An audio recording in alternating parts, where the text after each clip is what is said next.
मेरी शादी सिर्फ एक सामाजिक बोझ है? 10 लाख का दहेज, 5 लाख का खाना, घड़ी पहनाई, अंगूठी पहनाई, मंडप का खाना, ससुराल वालों को कपड़े देना, बारातियों को खिलाना और जाते समय उन्हें खाना बांधकर भेजना। ये सिलसिला वहीं से शुरू होता है जब से रिश्ता तय होता है। सोचते हुए ओमकार जी का मन भारी हो जाता है। उनकी बेटी अनन्या के शादी की तैयारियों में यह सब खर्च किसी सजा से कम नहीं लग रहा था। अनन्या ने हमेशा अपने पापा को अपनी खुशियों की वजह माना था, पर अब उसे लग रहा था कि वह अपने पिता पर बोझ बन रही है। अनन्या जब अपने पिता के माथे की चिंता देखती तो उसका दिल बैठ जाता। वह हर बार सोचती, क्या मेरा जन्म किसी सजा की तरह है जो मेरे पापा को इतने सारे कर्ज में डूबा रहा है। ओमकार जी दिन रात शादी के खर्चों को लेकर चिंता में डूबे रहते थे। सुनैना जी, उनकी पत्नी, रिश्तेदारों की आवभगत में लगी रहती थी।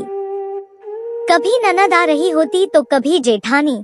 हर कोई मानो शादी को एक त्योहार नहीं बल्कि एक वित्तीय बोझ बना रहा था। हर बार सुनैना जी चेहरे पर हल्की मुस्कान लिए सबका स्वागत करती, पर अंदर ही अंदर वह अपने पति की हालत को समझती थी। जब रिश्तेदार विदा होते तो उनके हाथ में 500-500 रुपए थमाए जाते और ओमकार जी का दिल और जेब और हल्के हो जाते।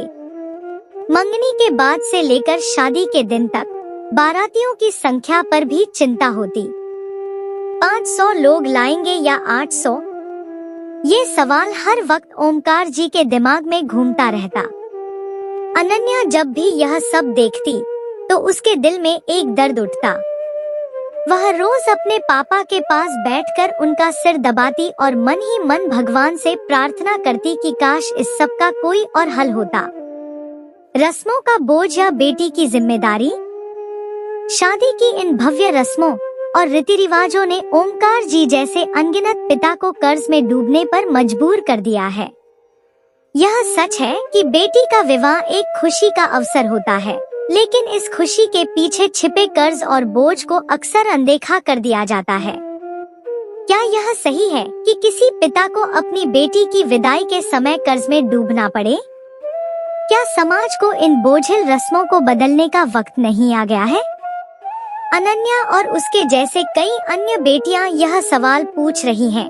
क्या मेरी शादी सिर्फ एक सामाजिक बोझ है या यह एक नई शुरुआत होनी चाहिए जिसमें मेरे पिता का सर ऊंचा रहे और दिल खुश हो? समाज के नाम एक संदेश। आज के दौर में यह बेहद जरूरी हो गया है कि हम अपने समाज के इन बेवजह और बोझिल रीति रिवाजों को बदलें, ताकि हर बाप अपनी बेटी को इज्जत और सुकून से विदा कर सके, बिना किसी कर्ज और चिंता के।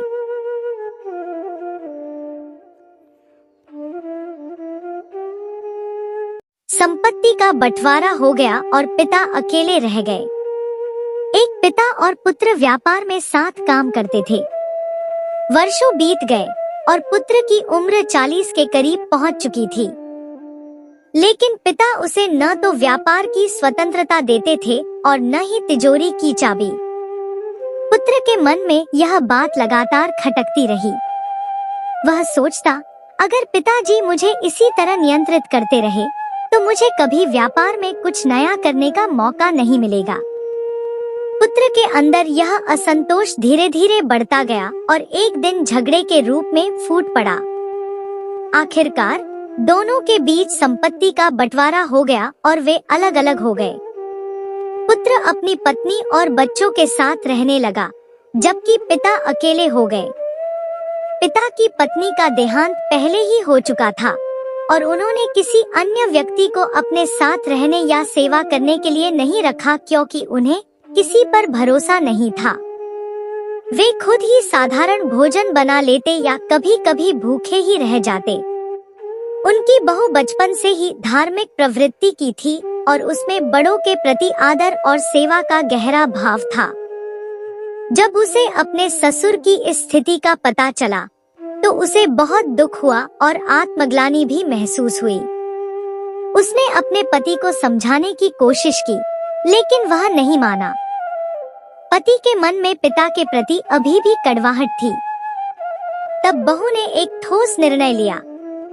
वह पहले अपने पति और बच्चों को खाना खिलाकर दुकान और स्कूल भेज देती, फिर खुद ससुर के घर जाकर उन्हें भोजन बनाकर खिलाती और रात के लिए भी भोजन तैयार करके रख देती। कई दिनों तक ऐसा ही चलता रहा।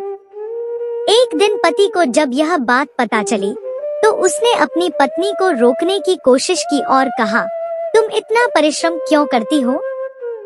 इससे तुम्हारी सेहत खराब हो जाएगी। पत्नी ने जवाब दिया, मैं यह नहीं देख सकती कि मेरे आदरणीय ससुर भूखे रहें और हम आराम से खाएं। उनका भी तो हम पर अधिकार है। मेरा धर्म है बड़ों की सेवा करना और यह मुझे शांति और संतोष देता है।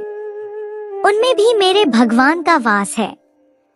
पत्नी की इन बातों और उसके सुसंस्कारों ने पति के मन को बदल दिया। उसने जाकर अपने पिता से माफी मांगी, उनके चरण स्पर्श किए और उन्हें अपने घर ले आया। अब पति और पत्नी दोनों मिलकर पिता की सेवा करने लगे। पिता ने भी व्यापार का पूरा जिम्मा अपने पुत्र को सौंप दिया। इस प्रकार जब किसी परिवार में सच्चे सद्भाव, संवेदनाएं और उच्च संस्कार होते हैं तो वह परिवार एकजुट रहता है और वहाँ सुख शांति बनी रहती है। यह तभी संभव है जब जीवन में सत्संग हो और भारतीय संस्कृति के आदर्श संस्कार हो। सत्संग जीवन की एक अनिवार्य मांग है, क्योंकि असली सुख वही है जो सत्संग से मिलता है।